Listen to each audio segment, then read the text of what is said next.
Good afternoon. It's Tuesday, April the 12th, 2011. I'm Barbara Tinnerman Cecil, and on behalf of Susie Spittler, we want to welcome you to the 7th oral history taping. We have done 3 of West Milton, 1 of Lara, 1 of Potsdam, 1 of Ludlow Falls. And today we're going to do West Milton again, but we're going to do it with a little bit younger generation. So, not very, but a little bit. I want to introduce the first speaker, Wes Wertz, and he will speak to us now. Thank you. Hi. Well, I guess I can tell you about Wertz hardware and Wertz variety. That's what I'm most familiar with. I'm only allowed to talk for 5 minutes, so that's going to be a problem. But my great-grandfather started Wertz variety in 1926 when the traction line left. He was the freight agent for the DC&P traction line, which was Dayton, Covington, and Piqua, and the freight agent and whatever ticket seller and all that. And then he started selling things in the station there, like candy bars and cigars and that sort of thing, and he had half a store there. And then when the traction line went out, he needed something to do, so then he started the store. And it was in the Angel Heaven building right now. It says Wertz on the top of it. And he owned that building, and then the building across the street was owned by Petoskey's. And that was a Petoskey that his sons were in Dayton, Petoskey Jewelers and all that. I forget what his first name was. But they switched buildings, and that's why the variety store is in the Petoskey building. And Petoskey's, which Howard Yunt worked for Petoskey, is in the Wertz building, because back then you could charge each other rent and then write it off your income tax, and then if you owned your own building, you weren't allowed to write it off. So they did that to save money. And then you mean beat the government out of yeah, money? right. All right. Saved money, same thing. And then my grandfather, H.L. Wertz Sr., took it over when he died, and I think that was 52 maybe. And they called him Birdie. And they called him Birdie because he whistled all the time. And he was in the West Milton band, I guess.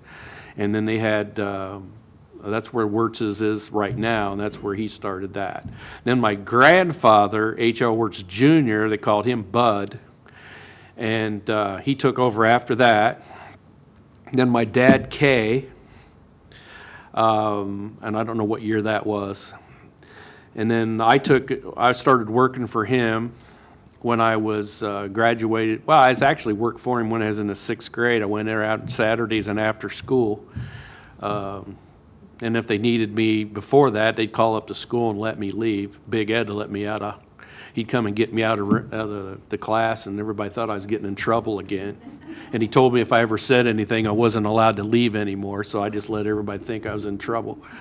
So I'd go down and work then, and then when I got out of high school, I started working there in 1971 all the time. So I've been there like 40 years. And we don't get to retire at Wertz's, you just die. So I don't know when that's going to be. Now my sister runs the variety store now, Georgia, and then I run the hardware store that we bought in 1979 from Harold Houston, who started that in 1932, and it was an implement place, as I remember. And then he took that and made it into a hardware store, and then we bought it in 79. And then that brings us up to about now. My turn? Mm-hmm. Yes. You can introduce me? Oh, this is the esteemed Hi, Mark Hamler. The insurance salesman of West Milton. Man, yeah, I know. I can't wait on him. Thank you, What? Wes. Yeah. Would you like being called esteemed? No. Okay. A brief history of our business, but my father came here in 1956 and bought the George Krause Agency. We were at 21 North Miami Street, where Cliff Poling is today. And then in '86, we moved to 102 North Miami Street, which was a building that was owned by Bill Williams, and he had a home decorating center in there. And prior to that, it was the Milton Federal Savings and Loan. So, but I'm going to kind of go a little different direction than Wes. Kind of some of my favorite memories going way back of West Milton. Miller's Grove, obviously, in the summertime, that was always a very hot spot for, I remember we always used to have, for swimming. Sure. And we'd get up and do our work in the morning, and actually my sisters did, I just got to goof around. But then at noon, It hasn't changed much. It hadn't changed a whole lot. So then at noon, we'd pack up with a car and head over to Miller's Grove and stay till 5 and then come home. So that was kind of my summertime. But when I was probably, I guess, 9 or 10, I got a Journal Herald paper route. And I think Pickett had a paper route. Did you have a journal route? Yeah. Okay. And so my fondest memories of that are just between the police and Ronnie or Granville Minnick and the Journal Herald boys at 4 o'clock in the morning, we ran the town. I mean, if a strange car came through, we'd, whoa, what was that? And sometimes the police would stop and say, did you see a car? Yeah, go went that way. And away they'd go, or we'd go to the, gosh, what was the bar back then for breakfast on Saturdays? Because people would leave money underneath. M&M. M&M, yeah. No, the one across the street when it was across from our office. My dad called it a bloody bucket, but I don't know what it's really Yeah. called. Is it hers? The Miami Inn, maybe? The Miami Grill, yeah. Miami Grill? Yeah. But we'd go in there for breakfast because a lot of people would, the Journal Herald was 45 cents and they'd leave their 45 cents underneath their placemat outside. So you'd have money on Saturday mornings. But matter of fact, I talked to Ron Minnick this morning, and a lot of people don't know, but he delivered milk in the 40s and 50s and 60s, door to door, and he'd have his little milk truck, and he'd take your little half gallons and put them right up there on your front porch, and Or in your house? or in your house. He'd even come in the house and put them in your refrigerator. That's right. So that's kind of a little bit of the past. Grew up on Wagner Road, and at one point in time there were 88 children on Wagner Road, which is a small road, but they were just filled. And I was talking to Pickett the other day, and the east or the west side of Wagner Road wouldn't even associate. The west side wouldn't associate with the east side. That's because of Dale Hellard. But no. That makes sense. It wasn't safe to go up there. It wasn't safe to go up there, that's right. But no, we had enough children on the road that we had two separate sections there. But there were a lot of kids there, and you know, there was a lot going on back then. Joe will probably talk about this, but I remember I used to be able to go rabbit hunting. Wagner Road was a dead end, and the Bechtels lived beside us, and I could get my dog and my gun and just walk 50 yards, and there I was rabbit and pheasant hunting. So that's back where the school is now, and all back in Lowry's Woods, and gosh, all back in there. So, but those are some of my fond memories, and without any further ado, I'd like to introduce none other than The esteemed the Jim Sarver. Mayor. Yeah, the mayor. Yeah, Mayor Jim Sarver. Yeah. First, I'd like to thank Susan and Barb for doing this. It was interesting to watch the older folks on theirs, and I'm not sure. I'm going to try not to get between them and us as far as discussing things that they'd already gone over. But it was nice to watch Phyllis and some of them, and Dick and them do their little thing here. So I went back. I'm going to go on my first memory of being a child in West Milton was Bud Hoover's bar. Not that we ever went to bars, but you went there to eat. And the wallpaper on Bud Hoover's bar were sulky horses, the little sulkies. And I remember the famous Charlie Gordon always sat back by the pool table. You went back to Bud Hoover's bar, the pool table was on the right. Charlie always sat back on the back. Bud Hoover's was on where Mark Hamler's building is now. That whole block, if you would, before they tore down that building for Milton Federal, that block contained 3 places of my first memories of West Milton. I think that tells me my mother and dad didn't want me to stray too far down the street. But that's first memory of Bud Hoover's. Second would be Pop Hale's furniture store was in that same block. My great-grandpa Hale, who has the distinction of being the smartest one in his high school class and also the dumbest one, he graduated. He was the only graduate of the class of 1896 of West Milton High School. I didn't know that. Yeah, so he always bragged about being the smartest one in his graduating class and the dumbest one. his half-brother started the funeral home in that same year that my great-grandpa Hale graduated from high school, and then he did the funeral service stuff. But they had a furniture store. Most funeral homes had funeral homes and furniture stores combined in the state of Ohio. Casket companies made furniture. That's kind of the connection with there. But I remember going into Pop Hale's furniture store. And my other memory is probably my best memory. We all had, I think, Journal Herald paper routes, but we'd stop. I had a Dayton Daily News. You did? Well, you didn't want to get up early. That's right.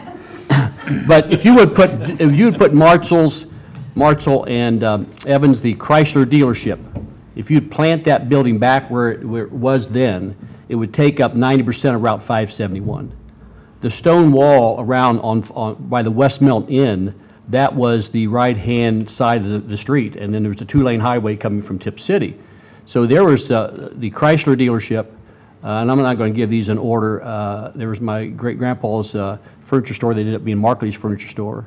There was a barber shop in there, but I remember going in the back, and Jack Evans was back in the mechanical room, and they had Coke machines, ice-cold little bottles, 1 nickel. So after Journal, I also had a Journal Herald in the morning and a Grit and Stillwater Valley paper route on Park and Forest Avenue. That was not the prime one to have on Forest and Park, but after the paper route, I'd go back and get a little nickel Coke, and it was frozen, had ice in it. So those are three of my fondest memories, and they happen to be all on the same block. If you go up the street quickly, I remember the barber shop, Anderson's barber shop. Kashner's was there. Where the Pearson House is now was a bakery, shoe shop, Mabel's. A lot of the older folks have talked about that. I remember 3 hardware stores in town, Houston's Hardware, Fuller's, and Western Auto across the street. Max Layer's on the corner, West Milton Record. If you cross the street, the Masonic Temple built the first 2 floors of that building, and my great-grandpa built the bottom floor and moved a furniture store down there. Had a couple jewelry stores.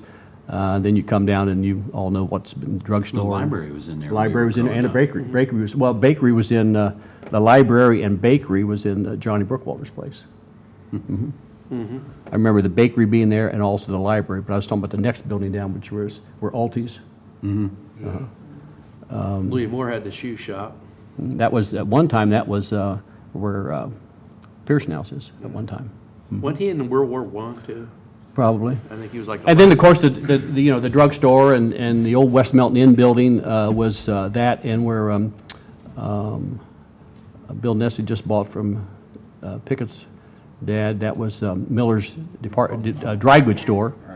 A lot of people don't know the West Milton Inn started in that building right on the corner of the alley, where the alley was abandoned.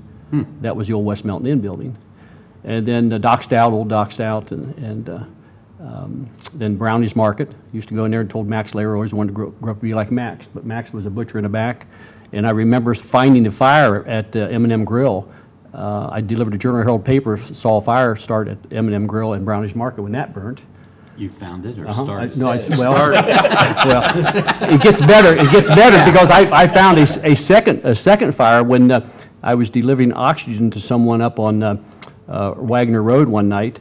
Came back at 2:30 in the morning, and when Tom Davidson had the bar, I reported that fire. You know, you ought to talk about Handler? No, before Union Township, how you guys had the ambulance service. Oh yeah, There yeah. was no, Up till 1975, we were the life squad in town. Right. We were one of the last funeral homes in the state of Ohio to give up. Conflict of interest. Some people thought that no, but really. How hard did they work? They hardly ever made it. The only thing he got was a fast car and a bottle of oxygen. That's it. And I remember when my dad got the blow-up splints, you thought we were in heaven because he had splints. You didn't have to do the wire up and the tape. And Barb's dad was with me when we did a lot of the ambulance service and got Bob Titterman out of bed many a night to go on ambulance service. And people just appreciative that you were there. Now you'd be calling Bob Johnson and suing us every time you take somebody to the hospital. But it's a great community to grow up in, and I really appreciate the opportunity to share some of those things. Bob Johnson, attorney at law. Well, thank you, Jim. I actually made a couple of notes just so I'd remember to talk about a couple of things in particular. Wes and I were in the same class in school, so we were the class of 71, and in the fall of 1959, the primary building opened, and so we were in first grade that year. We walked into first grade, and now they're talking about tearing the building down, so Maybe we're older than we think. We're the only class that spent 5 years in the McKinley building. When we went over, we did 4th, 5th, and 6th grade, and then they opened the new elementary school or middle school, and so we then did 7th and 8th as junior high school. So we had 5 straight years in that building. Nobody's mentioned the Boy Scouts. We had a really active Troop 60 here in West Milton, much busier than Troop 292. It was the second best troop in town. And Gene Houston was a scoutmaster there for many years, and we really did have a lot of fun with the Boy Scouts. I brought a couple pictures today of Little League Baseball and Pee Wee football, and we really should say something about Duke Small, Al or Johnny Dom, and Bob Coate. Some of those guys just did a lot for us when we were growing up. And on the Pee Wee football, just a funny story, there's a picture here of, I don't know, maybe 15 of us, maybe a few more than that. That was the whole team.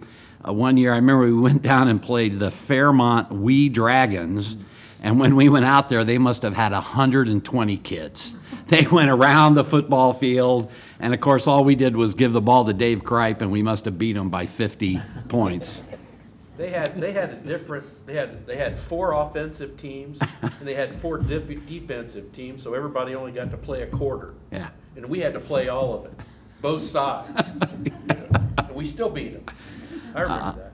They talked about the Dayton Daily, or the Journal Herald. I had a Dayton Daily News route, and I also had a Troy Daily News route, and in fact was delivering that the night JFK was killed. And I can remember delivering the special edition of the newspaper that night till way after dark, because people were buying them. And I can remember my father coming in the car to find me. And I was around town somewhere because it was way past time to be done with the paper, but I was selling special editions of the assassination of President Kennedy. We all grew up in the very beginning of space flight. I can remember 3rd grade being everybody listening to the radio about John Glenn flying around the Earth. That was really big deal. Subsequently, in '69, we were probably all in high school. We landed on the moon. The same thing. That was just a very big deal for us. Even before that, I remember the Russians did Sputnik. And my dad would take us out in the backyard. There were times when you could watch Sputnik go over, and that was quite a deal. We were very young. The Cuban Missile Crisis, I can recall my parents being worried that there was something maybe imminent going to happen. There was still the threat of atomic bombs and things like that. Fortunately, that obviously didn't happen. We were in high school during the Vietnam beginnings and not quite the end. One of my classmates, or our classmates' brother died as a Ted Studebaker. I could not remember a person Ted from... wasn't in the Army or anything. No, Was he a missionary? Yeah. Yeah. But I could not remember anybody in our class or our age group actually dying in combat in Vietnam. Yeah, we were kind of at the end of it. Sort of, but I don't recall that. I remember Donnie Hoover won the lottery. Were you guys He was still in the number lottery? 1. Huh? Were you in the lottery? We were in the lottery, yes. Not to interject, but I remember my lottery story. My brother and I, Bob, were painting Cropper's jewelry store. And my mother came down and says, well, I've got good news and bad news. But it's a lottery for some people who don't know. You put your birthday in a hopper and you pull your birthday out, and that's how you got drafted into Vietnam. And we're up on a ladder painting Cropper's jewelry store, and my mother said, well, I got bad news and good news. One of you are number 6 and one of you is 252. And my brother was number 6 and he went. That's 278. This is somewhat hard to believe. We originally grew up without fast food. I don't know what you guys remember. The first time I saw fast food, I think, was down in Inglewood. Burger Chef put in yeah, but Burger Chef was before Flint's. There was no McDonald's. First McDonald's down on Shallow Springs, wasn't it? Or right down North Main in Dayton? I don't remember. I'm not so sure I went away at college even when that was There by built. Forest Park Plaza. No, Yeah. it was a long time ago. We had You were Parkmore little and kids. Frisch's. Really? Yeah. I don't remember it. Yeah, we did. We had Parkmore. Parkmore and Frisch's was the closest. But that wasn't quite the same fast thing food. even as fast food. I mean, go in and that sort Morgan of stuff. House. The Morgan House. Yeah, we're still sitting down though. We've already talked a little bit about downtown. Part of my newspaper route was downtown. I actually worked at Harold Houston's hardware store for a little while, and I can remember they changed downtown from parking on both sides of the street. I think there's And still if you- a plaque for you up there and upstairs. And if you had the store on the wrong side of the street, they were all upset because they couldn't park in front and walk in. And I remember Harold being really upset about that. My friends, when I went away to school, thought it was hilarious that Main Street in West Milton was a dead end on both ends of the street. That has to be the only place in America where that happened. Well, it wasn't completely dead It's end. bigger too. They did have a mud path from Stillwater Street Oh, all the yeah, way they down did, to the yeah. end, and then you hit the. Where the library is Yeah, today. down you hit past big the empty tiles lot. and the creek back of. Yeah, we used to ride our Wertz. bikes through Yep, there. that's the only way you could get through. We all can remember when there was the very first jet airplane because they had to enlarge the runway. It was like once a day from Dayton to Chicago, and when it would go over, it seems like in the evening, one way or the other, if it would fly over town, people would go out in their front yard and watch the jet airplane go across. You mentioned the milkman, and I have only two more words, and I'll turn it over. Don and Dick's. Oh, yeah.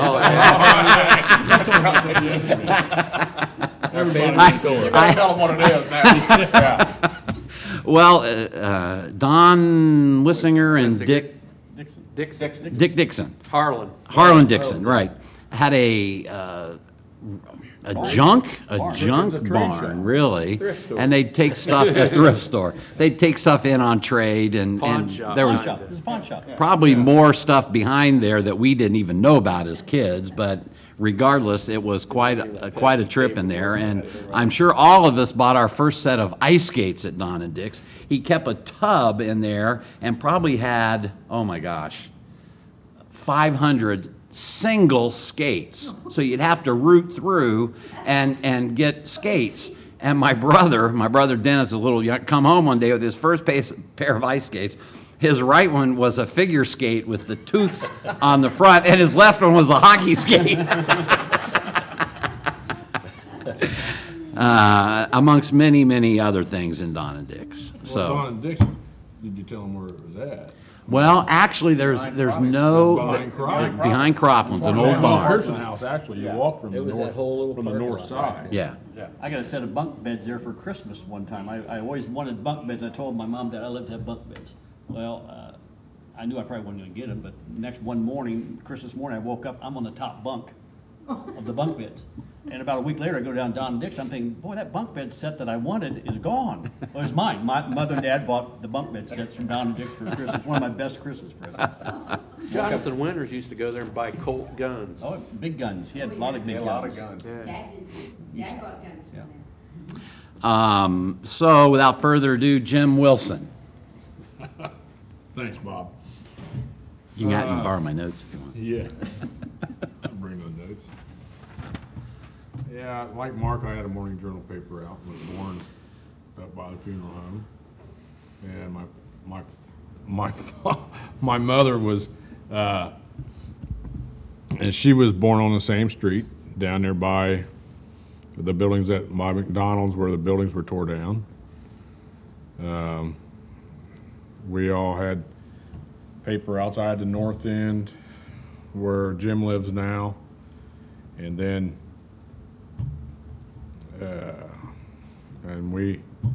and I always remember Ronnie King would bring our papers, and he always whistled.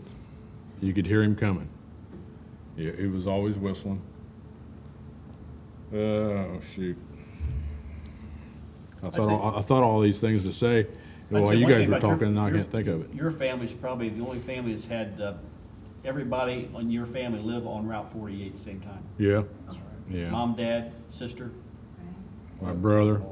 A couple of They aunts. still and live a couple there. of aunts and uncles. Couple. Yeah, at one time.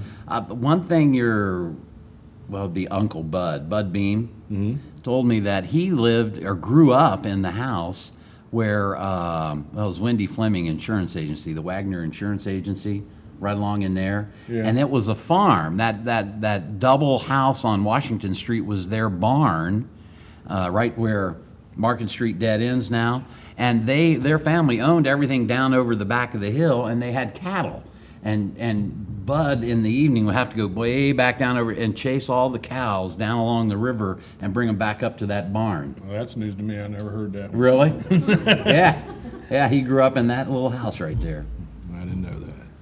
And also, your mom was raised in the house right there where the investment place is uptown, where Mark Newman has his place. Remember the house? That's the old theater. The house that Darrell tore down? The little white house in the center of one of them that was tore down, that's where Mom lived. Okay. Okay, and Aunt Becky and Aunt Mary It's gone, and Aunt right? Lou. Both of them are Yeah, gone. they're both gone. That's just a lot. Yeah, Well, that's just a lot. I told your mom one time that I found her stash. And when Darrell tore the building down, I'm kind of I guess you could call me a hoarder.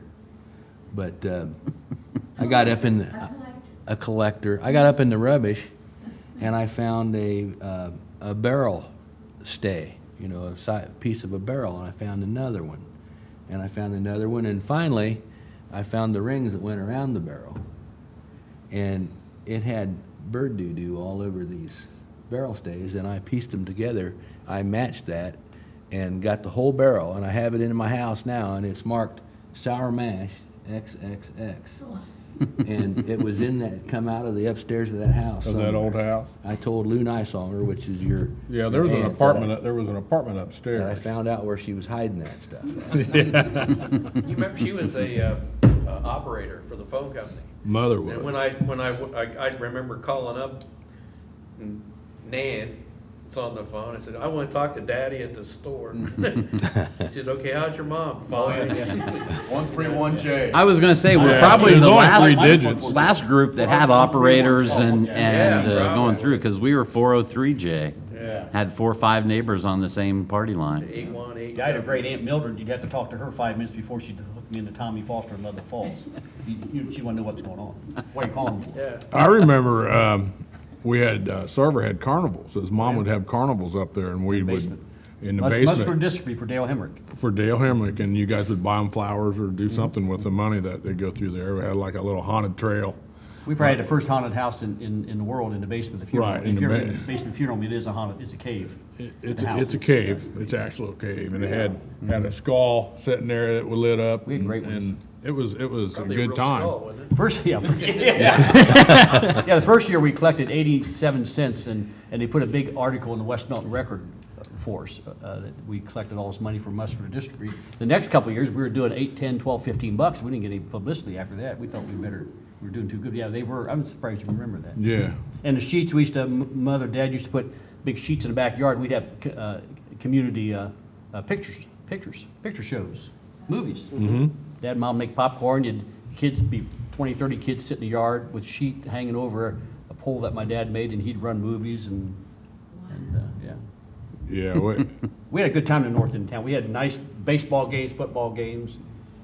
I wasn't allowed to. We be had in a the couple north end of bullies. town. I couldn't go past we- downtown. We had a couple. Longnecker and That's where all the Dements and riffraff Yeah, we was. don't. We had a couple bullies up there too. You couldn't walk down J Street without getting beat up. We were a little selective on the north end of town. Speaking of which, we always had to Bernie go Bernie home. Longnecker We had to and go home in the Danny summer when Green, the yeah. fire whistle blew. If It's you were fun. out running around town playing or something, and the fire whistle goes off at noon, you had to head home. Well, see, I got on the fire department when I was 18. Well, I was 18. I was still a junior in high school. And fire whistle was How old were you when you graduated? 26. 19. But the fire whistle would I'd hear it blowing, and I'd leave school. I'd say, I gotta go. And I got in trouble a couple times. But, yeah. And we spent a lot of time in Martindale's. Oh, yeah. Oh, What an institution. almost I think every penny I made on the paper, I went to Martindale's for pop and Nickel for a pop, 2 cents deposit. Those pretzels. Yeah. just right Love at the Cream door. soda and pepperoni. Donuts, the glazed donuts, and the white box in front. We were all weighed, all of our kids, and we were weighed on Kenny's scales. Really, the meat scale? When he closed up, he gave the meat scale to my brother Bob. Really? We took the last niece down to get weighed when he closed down that day, and he gave my brother the meat scale. So we have Martindale's meat scale, and I got his old signs hanging up at the skating rink.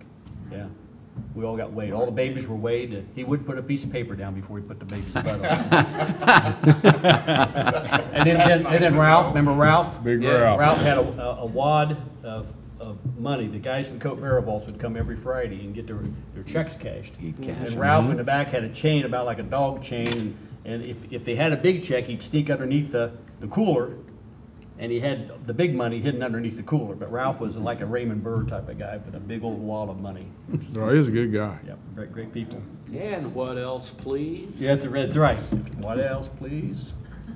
Yeah, you take inventory on that grocery cart, and you put a pop case over the top, and he'd pretty big fella, and he'd lay over top of that grocery cart, and he would go down through the aisles and take inventory and make out his orders. But and spent a lot of time at West Milton Inn, bussing tables for. I think everybody worked there. I did. Penny a minute, 60 cents an hour. I don't know what. I never worked at the West 6 Milton. years. You want to hear the menu pick it? I still don't know the menu. I don't know the menu. I only can't bust remember what I did tables. yesterday, but I can remember the menu. I can too. And I can remember the price. Yeah, for the whole dinner. I think it was $2.50. $2.50 for turkey, chicken, and then Baked ham. $2.75 for the T-bone steak, and $3.25 for the sirloin steak that actually dripped on the carpet as you pulled it out, and that was in everything. And they had a salad bar, they had dessert, a salad bar. Remember, they were one of the few restaurants, First. yeah, that ever had a salad bar. Right. drink, and everything. $3.25. Right. Virginia Malkin paid me to drive her to Florida one year because she was too old, and she just wanted to do it by herself. So she paid me and flew me back on a plane. I thought it was great. But all the way down, I got to hear how to run a restaurant, so I heard all about it. I could probably run one now. She knew how to do it. Oh yeah. Yeah. She was a tough person to work for, but also Very, very tough. I learned more about people working at the West Milton Inn than anywhere. That's right. They used to get, just a side note, I don't want to take too much more time, but they gave the dessert, everyone got dessert, Right. but not everyone ordered it. Right. So we were upstairs, and we would have contests on Sunday afternoon, who could eat the most dessert. I had 7 blueberry pie a la mode. Because if somebody didn't order, you just ordered their dessert for them, and you hit them back kind of in this off little bathroom, and all afternoon you'd be eating. And Roger Hurley, he worked there for a long time. His record was brownies or something, but we'd have all this dessert. But I had 9 blueberry pie a la mode one Sunday afternoon. But that was a great. Sick? Oh yeah, that was a great place to work. It was. Yeah, she ran a tight ship. I learned a lot Virginia about people. got yelled at by Joe Kennedy one time because she worked at Palm Beach. Because I got to hear all about that too. It was the Palm Beach Country Club, and Kennedys weren't members. And her boss told her that she wasn't allowed to let anybody in that wasn't a member. So Joe Kennedy come in with all the kids, which had been John F. and Teddy and everybody. And they were going to come in and swim in the pool, and she wasn't going to let them in there. And so Joe was throwing a fit, and the manager come out and then gave Virginia a bunch of crap. And then Joe Kennedy gave the manager a bunch of crap because she was just doing what she was supposed to do, and it was his fault that he didn't tell her that they were supposed to be able to get in. And she said after that, her and Joe Kennedy were kind of good friends, and they'd live.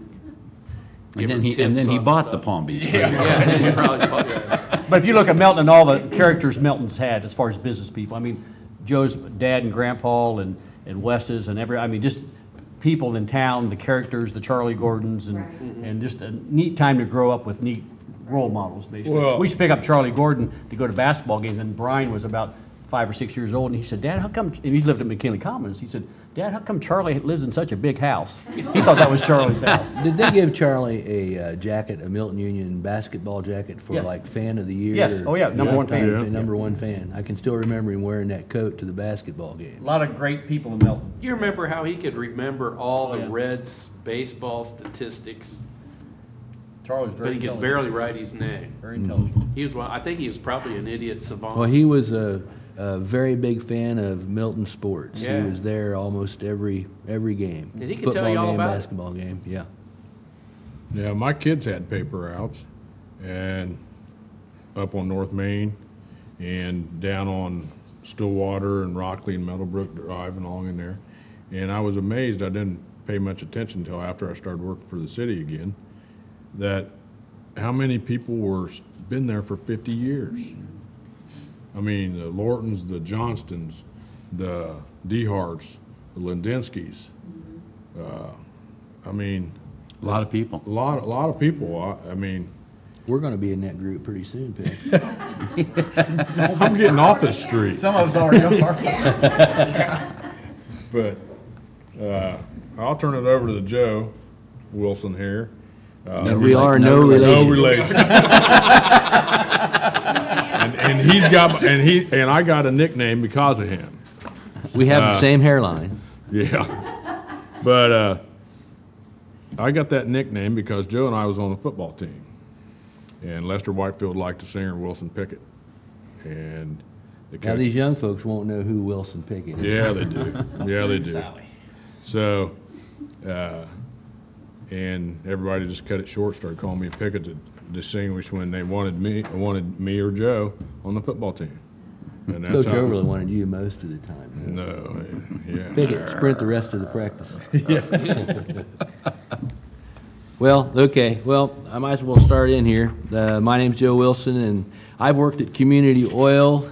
I used to take the trash cans out for my grandma, so she paid me $10 a week, and my dad said that he wanted that job because he made more money. That was pretty good money from your $10 a grandma. week, that wasn't bad for trash, fill the oil. That was back in the days when they had the oil bottles with the metal cones on top, and I had to come home from school and fill the oil bottles, take the trash out, sweep the floors, and just general maintenance jobs. I was a little kid, so I've been there about 47 years. I don't know if I'm going to retire or not, but I've been in this area right here in this little block pretty much all my life. I did live out on Garland Road for a couple years. I met my wife and we got married, and we moved across the river over here, just directly across from our business. So when I load my truck in the morning, I can check up on my wife. I can see when the leaves aren't on. Or you can just call me. Or I call West. Yeah. Do you have a need to check up on your wife? Is there a need to? Well, you just always want to be careful, you know. And you guys were talking about having a meal at the Milton Inn for $2.50. Well, that must have been the high class end of town, because you could go to Omer Cool's over here and get pork and dressing and a meal for $1.25. And I can remember my dad wouldn't let me go over there and eat because you had to pay. And in those days, not everybody would go out to eat every meal. No kidding. It's a treat. Yeah, absolutely. Absolutely. So I don't know if I had $1.25 or I stole $1.25. Don't tell the IRS, because we didn't make up for that. But I went over and I had a meal, and it was in the evening. I can still remember going over, and I come back and I told my dad that I had a meal, pork and dressing and all whatever else it was, for $1.25, Dad, and he got mad at me because I spent $1.25 for a meal. Now, he would Dad was a good man, and he never seen us kids want for anything, and he'd take us out to eat, but $1.25 was, you could have went home and saved that $1.25. So I remember when the grocery store across the street was not combined with the Subway now. It was Scranton's grocery store. DeWitt Scranton lived back here on Norris Drive, and I actually remember when there was no pavement in the driveway. It was just a gravel drive, and I got to looking at Mr. Deal's pictures over there up along the wall, and it's got a picture of like a circus man with a bear, and the bear was on a leash. And I can still remember Mom taking us across the street to see the bear, and I think he fed this bear like popsicles or something, and I can barely remember that.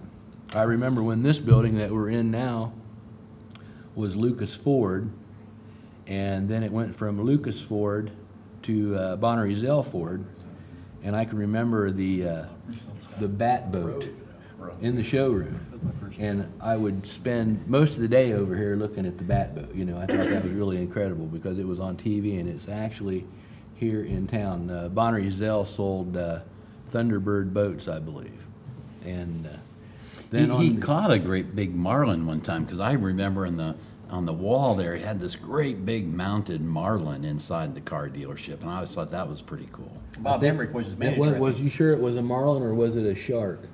No, it was a sailfish of some sort. Okay. Yeah, that was pretty neat, really. Well, you had Oldsmobile garage over there too. And then right next to our business was Norris Oldsmobile. Yeah. Which, if you look at the north side of Mr. Deal's, there's a little brown building at the back. And Mabel Norris, which was Russ's daughter, lived in the house. And what was the Schaefer? Ron. Yeah, Ron Ron Nevlin. Schaefer. Ron Nevlin. He has the place for sale now, but Mabel Norris lived in the house on, which would be Main Street, and her garage was in her backyard, and that was actually Norris Oldsmobile to start out with. And then they bought, I didn't know that. where the Napa store is, they bought that off of my great-grandpa and put the Norris Oldsmobile dealership in there. My grandpa used to come up missing once in a while, kind of like me. My wife, she'll tell somebody, she'll say, "Where's Joe at?" Well, nobody knows where he's at. You know, he's uptown at the hardware store or up at the city building. Well, I shouldn't say that because your boss thinks you work all the time. So. But my grandpa would come up missing, and he'd be sitting on the couch in Russ Norris's dealership. They'd be talking business over there, and I have some pictures of the gas station over there. It's been there, as far as I can tell, about 1923, I think, is when it was built, and it was operated as a gas station until just a couple years ago. And tell them how you actually pump the gas and clean the windshields. we pumped a lot of gas. We checked the oil, checked the tires, and just to show how much people get in the just in a habit of doing things. After we had pulled the pumps and the tanks from the ground, I did have one lady come in, and she parked out front, and she sat there and she sat there. I bet I guess who it is. And I wasn't your mom. Sorry, Mom. I walked out front and I said, "Ma'am, can I help you?" And she said, "Well, I need some gas." And I said, "Well, I'm sorry, but we don't have any." "Well, what do you mean?" I said, "Well, there's no pumps and there's no tanks." And she said she never thought about it, and she drove on. I didn't know who the lady was, to be honest with you, but Did you wash your windshield for her? real quick. I'll give you a good anecdote. I went to school in New York City, and my friends were going to come see me, and they said, "Where do you live?" I said, "Oh, don't worry about it. Just stop at the mobile station and ask for directions." And they looked at me and they said, "You're kidding me." And I said, "No, it's right. When you come through town, you'll see the mobile station. Just stop in there and just ask where I live." And they said, "Okay." And they did, and you guys sent them to my house, and that was it. And they were like, they got there like, "I can't believe this." You know, I said, "That's small town living." When did your parents come to town? In 56. 56? They stopped. And they were the first place. Yeah, They yours- stopped at our gas station and first bought place they- gas. Yep, that's the first place they And stopped. they dealt there ever after that. So Speaking of gas, though, we should probably remember that when we all started driving was about time of the gas wars. Yeah. And there were places in town almost giving away gas. What, 25. I remember 23, 24 cents. Yeah, I would have been right around 20 cents a gallon. It was unbelievable that. I used to get a quarter off everybody in my car to fill up my tank. That's right. Yeah. We did too. And Joe Frantz, I remember one time told me, he says, "Well, you better enjoy this because gas is going to go to $1 a gallon." And everybody there laughed at it. That you must be crazy. Joe drove a oil truck, a big Sunoco. tanker truck for Sunoco, I think. Oh, Joe Franz. yeah, he drove a Joe semi Franz truck. did. Yeah. Yeah. What do you think your grandpa sold gas for? Well, actually, You got a sign probably in front of your place, doesn't it? in those days, when the gas station first started, and your mom has that picture because it's in the Pearson House uptown, I think gasoline probably sold for around 1922, 23 sometime in there. It was probably about 20 cents to maybe 25 cents a gallon. Our gas station, my granddad did not build that gas station.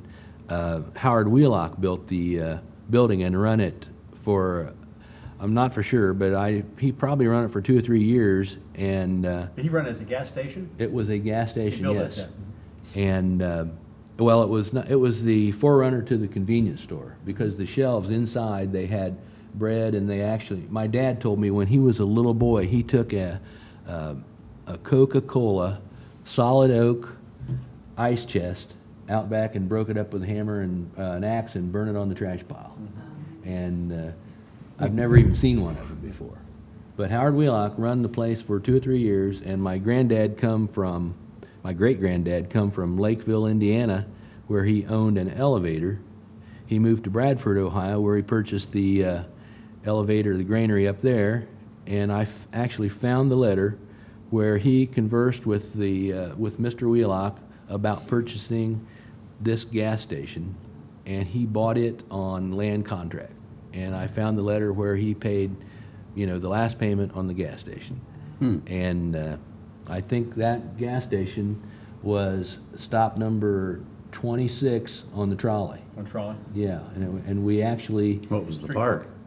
That was the main spot for people stopped at the park. They came from. Yeah, but if he was 26, did it stop anywhere else, or did it stop up Well, there? it stopped all up and down the line. Halfway point, and then at Broomballs building, which is between the funeral home, that's the roundhouse. Right. They actually took the cars The old in bus there. barn. and had Oh, a roundhouse. the old They bus The old barn? bus barn Yeah, that's where they turned was around. built, that was a roundhouse that they went in, worked on them, turned them around, went I back didn't out. know that. And West Milton was halfway between Piqua.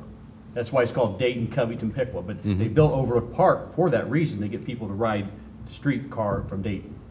We found a letter, my neighbor where I live at back the lane had some postcards from Overlook Park. And she wrote her relatives I think they were in Dayton. And she was spending a week or a weekend at Overlook Park, and it was a postcard, and she sent it to these people in Dayton. And she said that she was having the best weekend of her life, but she had the worst case of jiggers she'd ever had. I've had those down there before too, when I was early. Yeah, they were bad down I there. remember taking the paper back that long lane before you bought the place. Mr. There- Holmes? There was a trailer back there. where I had to deliver Sam the- and Penrod Helmick lived there. Delivered I don't know who lived there, but it was dark and scary. I was about 10 or 11 years old, I suppose. But, I remember backing across that bridge of yours with a fuel truck and wondering if I was going to end up down in the, There's when another Moon- character we did talk about, Moon Earhart. when Moon lived back there. oh, yeah. I remember backing down the hill at the West Milton Dam with my grandpa in a 48 International truck. Why were you going back there to? Well, Mr. Earhart, Moon lived at the bottom Oh, that's right, okay. in okay. the old house down And there. then Morris lived there, Bill Morris. And my granddad would step out on the running board of the truck and stick his hand, let's see, if you were going to do that, you'd be looking backwards, you'd be back in the truck, and he'd stand on the running board and back down that hill, and he'd steer the truck like this, And I was sitting in the seat on the other side. I just knew we were going to end up in the water, But then they eventually made that into like a police practice area down there where they'd shoot. And There's nothing down there now. nothing there now. So, I guess, let's see. Oh, I remember coming into your store when I was a little kid, stealing a ball. Oops. A red ball out of the little glass trays you had there. And your grandpa he used to sit in the aisles, and he'd have his hands back of he'd be looking at the aisles, he'd be looking this way and that way, and I was looking at that little rubber ball, and I thought, Buddy ain't watching right now. Buddy's not watching. I could put that ball in my pocket, and I did. And I took it all the way home. And I got to thinking, he might have been watching me. So I went back uptown, and I walked in Wertz's variety store, and I put that rubber ball back in that glass divider. So, I don't believe that part. I did. Yeah. Honestly, left hand. Something we didn't talk about, we were all involved in, is the park. When the park was built, and the Little League Baseball, and the man. carnivals down at the. How many ball diamonds did I they have remember down Koch there? brothers filled that in, so we made a football That was a field neat down there. thing to be on the Code All-Stars or play during the 4th of July. They tell me Lillian has, and I have verified this, she has every one of the scorebooks from the Coates All-Stars because she always kept Yeah, wouldn't surprise me. kept the books, and who played, and how many hits they had, and who pitched, and all that kind of stuff. You hit a little bit on the Pee Wee football, but I was on the Jimmy Coate and Jimmy J, and I had older brothers, so they let us be on the first Pee Wee football team. We were only second grade. You had to be third or fourth grade. And we made our own pads. I mean, you got a helmet, but you made out of styrofoam and cardboard. You made your D pads, your thigh pads, and you taped them on. Come on. Yes, you did. You actually made your own pads. You got a helmet, and I remember the third or fourth year, we thought we were big time because we got the little styrofoam thing back behind your helmet. That you could. That was a big deal. But we actually made but Bob Coate and Al and those guys, we made our own pads to play, and I remember going down to Fairmont also. And there's 110 kids, and you're there, and but yeah, I played for Laura. yeah, we got a pair of shoulder pads, a helmet, and that was it. Remember Sam Knife and Sure. Ollie Brooks? Sure. Al Netzley? Yeah. They practiced football in Laura in, it was one of the coach's backyard there on Chestnut Street. And we played West Milton in the park down here. Be Bill, and there's Dad and Mom. They still have that house. Live there. Do they? Yeah, Johnny Fine was your quarterback. They were building. Steve or Johnny? Probably John. Johnny, Yeah. Probably probably. Johnny. They were Yeah. building, Steve's a little too Richland old. Apartments. And Sam Knife poked his head across the fence and wanted to know if I wanted to play football. Yeah, well, I didn't know I was going to have to drive back and forth to Laura. Were you allowed to go to Laura? Because Yeah, they that was a left big me. deal. You couldn't go to Laura, Potsdam, or Yeah. We used to drive the tractor to Lar. We'd be hauling manure supposedly, and we'd drop the manure spreader off and drive out the back lane and go to Lar on the tractor. Go to Cane's and get a hamburger, and then come home and, where you been? Oh, we're just spreading manure out there, that's all. You know, you was talking about the park. I remember when they had a slot car track below the Masonic Lodge. Dick Hemrick and Bob Hemrick. Is that who did that? Gene I White. couldn't remember who They did it. stirred a lot of bad feelings in West Milton because it was on Sunday afternoon. And a lot of people did not like it. It was noisy, dusty, but it brought a lot of people No, down. I'm talking about the slot. Oh, you car. talking slot car. That was down below in the go-karts. I remember the The go-karts. go-kart, talking about the Yeah. slot car, that was a youth center that And we then started. it was a youth center after that. Yeah, we started, when we were in high school, student council started a youth center in the basement of where the Masonic Temple is now. But I thought you meant the go-kart races on Sunday afternoon. Oh, yeah, they They used tried to to be. start them on Sunday morning, that didn't go very good. But Bob Hemrick, Dick Hemrick, Gene White, Keith White, they were all big in go-kart races, which was down below in the lower area. Down there where the Where- skating where- ring, old parking lot or that skating was a lot ring of fun. now. And they brought a lot of people into West Milton. But it was dirty and noisy. It was Oh, very really? noisy. Very That's what noisy. I remember as a little kid. yeah. It was loud. I thought it was cool. It was neat, it was very Then they neat. had the fire truck go around and water the track.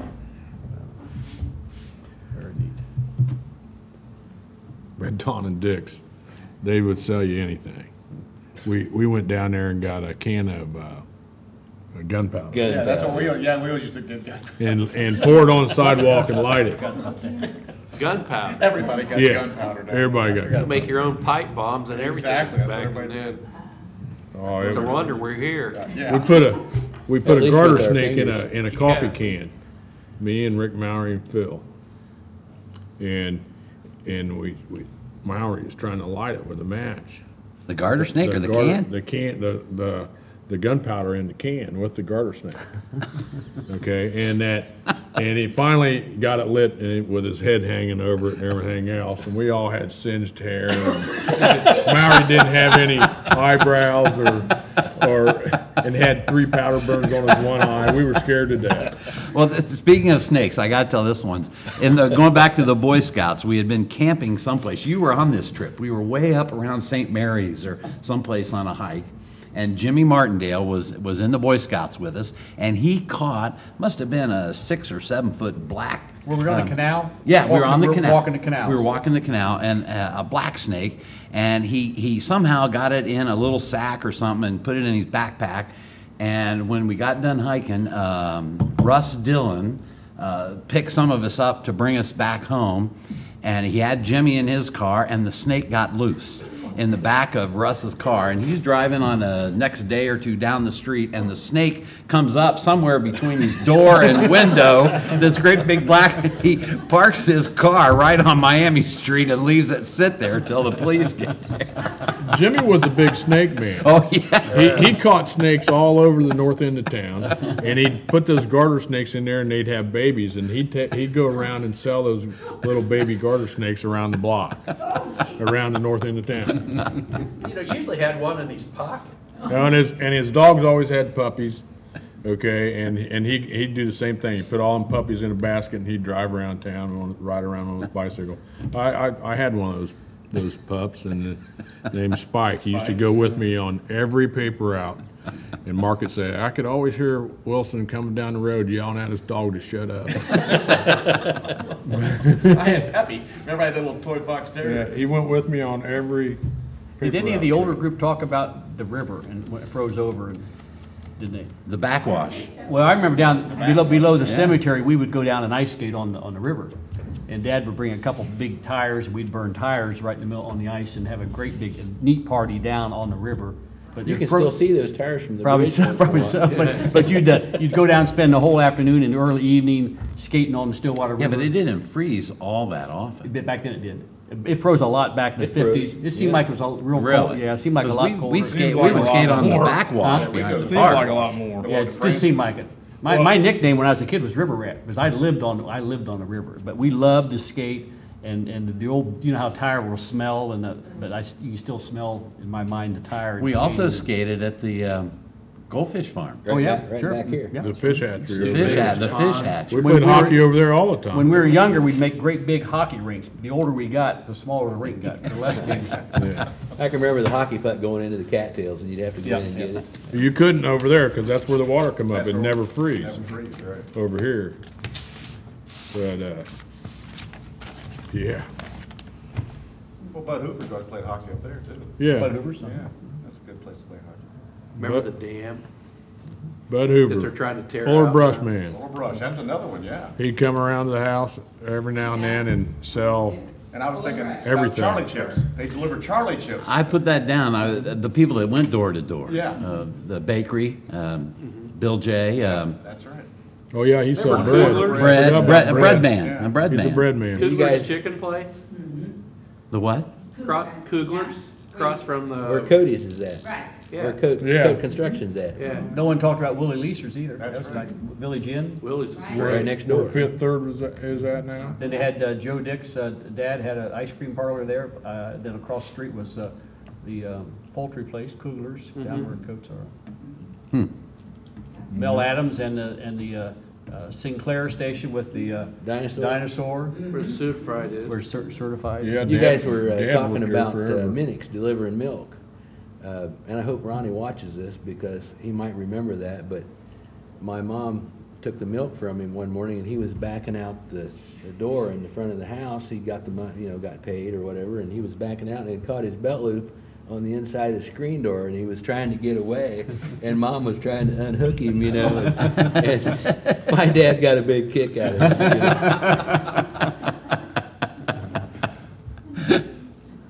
But Kugler's down here, they sold a lot of poultry, and you could go there and buy all sorts of things, not just chicken, but you could get Butter, by the pound. butter, and you get I chunks don't of have butter. any recollection of that. Where are you talking about? Where Cody's is at now. They actually butchered the chicken. Oh, I thought you said across the street from it. You mean in that same building? area. Oh, yeah, okay, yeah. I But get then it. the old It mill, was I think all- there was some activity in where the old mill is too. That, I think there were some lockers. I think Joe's dad had something to do with that, some lockers you could store stuff Really? in, but Wasn't there a butcher shop in there at one time? I think that's what, there was something in there that you could actually go and store stuff in. I used to go down there and buy, Yeah, you could butcher Indian your own head cow and cannons. store them there. Yeah, And then the fall festivals, I'm sure the older folks talked about that, the fall festival that happened on Washington Street.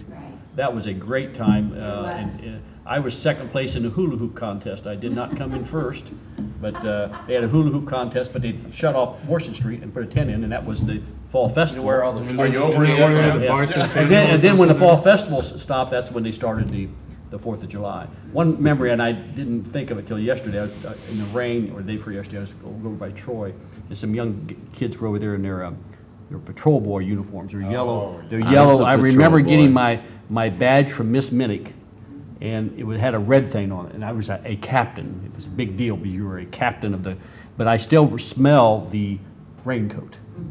The yellow rain. Slicker. Real heavy, Yes. kind of rubberish smell, and I'm looking at these kids doing the thing over at Troy the other day, and I'm thinking, boy, I remember the smell of the rain, the yellow raincoat. Yeah. Patrol boy. That was a big deal. Patrol, oh yeah, when you got picked to be a patrol board by Miss Minnick, that was a big deal. You got, and then at the end of the year, you went to Red's Ball. Went to the Reds game. Yep, yep. And then you got your milk down the hallway at the McKinley Building. You walk down, they got your milk in the middle of the afternoon, and if you were real good, you got to pick chocolate milk. But at the McKinley Building, at the south steps, you walk down, there's a cooler, you got your milk in the afternoon. Mrs. Dickey would, in the afternoon, she would get some, Miss Dickey. Miss Dickey, Yes. she would bring home paper covers from the dry cleaners, and it had Dickey's cleaners on them. And they'd lay them on the floor and you'd take a nap, and then the cooks from the kitchen would bring down juice and crackers for the kids, you know, and they'd let you take a nap in the afternoon after you, either before or after you. Was had that your kindergarten? It was kindergarten. See, I went to kindergarten in UCC church basement. That was before they had I went one. to kindergarten at the corner of High Street and J Street. This is Graney's in a house. Really? Mrs. Graney's. Burnside lived there, Phil Burnside's family, at the corner of High Street, a house Right, up on in the corner Keller. of J That and must I. have been kindergarten for slow learners. Or something. But remember the walks from the McKinley Building to the high school for lunch? Yeah. And for gym class. gym And that was pretty neat. You said you spent 5? 5 years in McKinley. See, I spent all but 1, and in 8th grade, we went, when the elementary was built, we went 1 year over at 2nd or 3rd grade, came back to Right. McKinley Building, then went to high school in 8th grade, but. But we walked over every day for Oh, yeah? lunch and You every think day they for about it? gym and stuff. Rain or shine, you didn't eat lunch if you didn't walk over there, Every so. assembly, everything, right. Oh, yeah. I remember there in Max Loxley's class there, he had, was it history? Ohio history. Sit up on the back of his chair. And it was right there in that corner where that sticks out there by the bank, you know, and that Where sun would be Chrissy there lives in the summertime, you know, when you went to school, it would be hot. In the spring, when you got out, that sun just concentrated right on that corner, and I mean, it was horribly hot in that room. And they just opened the windows and the doors and no air conditioning, and we still went to school, and you better. I never even thought about it being too hot You better Well, in listen. that building, you know? There wasn't no screens on it. No, Or the- nothing, you just put the windows up. Do you guys remember the playground? Great playground at McKinley Yeah. Building. Big long slide in the not the Ferris wheel, We but used to the. slide off that thing on our feet in the Around. snow and see how far off the thing you could get. Hey, I hate to say it, folks, but I gotta go. Yeah. Yeah, you have a real job, don't you? I still have a real job. Thank you all very, very much. It's been very interesting, and we're very thankful that you could be here and share all of your memories with us today. So thank you very much. Thank you. Thank you. Thank you. Well, I had plenty of notes. I had 2 pages of them, didn't get to use any of them.